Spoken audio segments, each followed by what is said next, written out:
स्वागत है आपका आपके अपने YouTube चैनल यूपी एग्ज़ाम में। मैं हूं अनामिका फ्रॉम यूपी एग्ज़ाम। आज का यह वीडियो मनोविज्ञान के इम्पोर्टेंट सिद्धांत से संबंधित है जो एग्ज़ाम के दृष्टिकोण से महत्वपूर्ण है। तो आइए शुरू करते हैं। फर्स्ट, सार्थक अधिगम का सिद्धांत। सार्थक अधिगम का सिद्धांत डेविड आसुबेल ने दिया है। अधिगमनात्मक अधिगम के सिद्धांत हॉर्लो। निर्माणात्मक अधिगम का सिद्धांत सिमोर पेपर्ट ने दिया है। चिन्ह का सिद्धांत टॉलमैन। इन्होंने ही प्रत्याशा का सिद्धांत भी दिया है। आगे बढ़ते हैं। सबलीकरण का सिद्धांत। सबलीकरण का सिद्धांत हल का है। हल के सिद्धांतों को कई और अन्य नामों से जानते हैं जो अक्सर एग्जाम में पूछे जाते हैं। तो देखिए, प्रबलन सिद्धांत, जैविकीय अनुकूलन का सिद्धांत, परिकल्पित निगमन सिद्धांत, गणितीय सिद्धांत या आवश्यकता अवकलन का सिद्धांत, ये सारे सिद्धांत हल के ही हैं। हल का एक और सिद्धांत है आकस्मिक विकास का सिद्धांत। ये एग्जाम में पिछले कुछ पेपर में पूछा गया था। आगे बढ़ते हैं। प्रयास व त्रुटि का सिद्धांत। प्रयास व त्रुटि का सिद्धांत थॉर्नडाइक का है। थॉर्नडाइक को शिक्षा मनोविज्ञान का जनक भी माना जाता है। थॉर्नडाइक के सिद्धांत को कई और अन्य नामों से जाना जाता है, जैसे संबंधवाद का सिद्धांत, उद्दीपक अनुक्रिया का सिद्धांत। इसी को इंग्लिश में SR सिद्धांत भी कहते हैं क्योंकि S स्टिमुलस, R रिस्पॉन्स को रिप्रेजेंट करता है। प्रयास व भूल का सिद्धांत कहते हैं। संयोजनवाद का सिद्धांत, अधिगम का बंध सिद्धांत, ये सारे सिद्धांत थॉर्नडाइक के ही हैं। आगे बढ़ते हैं अगले प्रश्न। विश्लेषणात्मक सिद्धांत के प्रतिपादक युंग महोदय हैं। अवलोकन का सिद्धांत एल्बर्ट बंडूरा ने दिया है। एल्बर्ट बंडूरा के सिद्धांतों को कई अन्य नामों से जानते हैं, तो उस पर आज हम चर्चा करेंगे।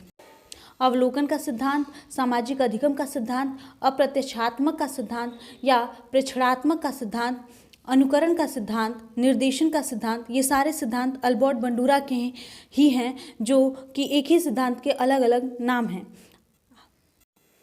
अभिप्रेरणा का सिद्धांत अब्राहम मास्लो का है। दमन का सिद्धांत सिगमंड फ्रायड का है। सिगमंड फ्रायड का एक और सिद्धांत है मनोविश्लेषणात्मक सिद्धांत। आरोपण का सिद्धांत कोहलर ने दिया है। शास्त्रीय अनुकूलन का सिद्धांत। शास्त्रीय अनुकूलन का सिद्धांत पावलाव ने दिया था। पावलाव के सिद्धांतों को कई अन्य नामों से जानते हैं, जैसे अनुकूलित प्रत्यावर्तन का सिद्धांत, प्राचीन अनुबंधन का सिद्धांत, अनुक्रियात्मक प्रबंधन का सिद्धांत, क्लासिकी अनुबंधन का सिद्धांत, एस टाइप थियोरी, प्रतिवादी अनुबंधन सिद्धांत या परंपरागत अनुबंधन सिद्धांत। ये सारे ही सिद्धांत जो हैं वो पावलाव के ही हैं। आगे बढ़ते हैं। बहुकारक या बहुतत्व या आणविक सिद्धांत। बहुकारक, बहुतत्व या आणविक सिद्धांत थॉर्नडाइक का है। थॉर्नडाइक का ही प्रयास एवं त्रुटि का सिद्धांत है जो मैंने पीछे अभी बताया है। क्रमिक महत्व का सिद्धांत। क्रमिक महत्व का सिद्धांत वर्नर ने दिया है। बढ़ते हैं अपने अगले प्रश्न की तरफ। तरल ठोस बुद्धि सिद्धांत किसका है? तरल ठोस बुद्धि सिद्धांत आरवी कैटल का है। त्रियामी सिद्धांत। त्रियामी सिद्धांत गिलफोर्ड का है। कंफ्यूज मत होइएगा, ये त्रियामी सिद्धांत है, जबकि त्रिकारक सिद्धांत स्किनर ने दिया है और उन्होंने ही द्विकारक सिद्धांत भी दिया था। समूह कारक का सिद्धांत किसका है? तो थर्स्टन का है। समूह कारक का सिद्धांत थर्स्टन ने दिया था। अधिगम सोपानिकी का सिद्धांत गैने ने दिया है। आजकल बहुत ही चर्चा में है गैने और इन्हीं का ही प्रश्न पूछा जा रहा है बार बार, इसलिए ये थोड़ा इंपॉर्टेंट हो जाते हैं। अधिगम सोपानिकी का सिद्धांत गैने ने दिया है। क्रिया प्रसूत अनुबंधन का सिद्धांत। क्रिया प्रसूत अनुबंधन का सिद्धांत स्किनर का है। इन्हीं के सिद्धांतों को कई और अन्य नामों से जानते हैं, जैसे सक्रिय अनुकूलन का सिद्धांत, क्रियात्मक अनुबंधन का सिद्धांत या पुनर्बलन का सिद्धांत के प्रतिपादक भी माने जाते हैं। जैसे नैमित्तिकीय अनुबंधन भी किसका है? तो स्किनर का है। पिछले एग्जामों में पूछा गया है टेट यूपी टेट के नैमित्तीय अनुबंधन सिद्धांत। धन्यवाद। कैसी लगी आपको यह वीडियो?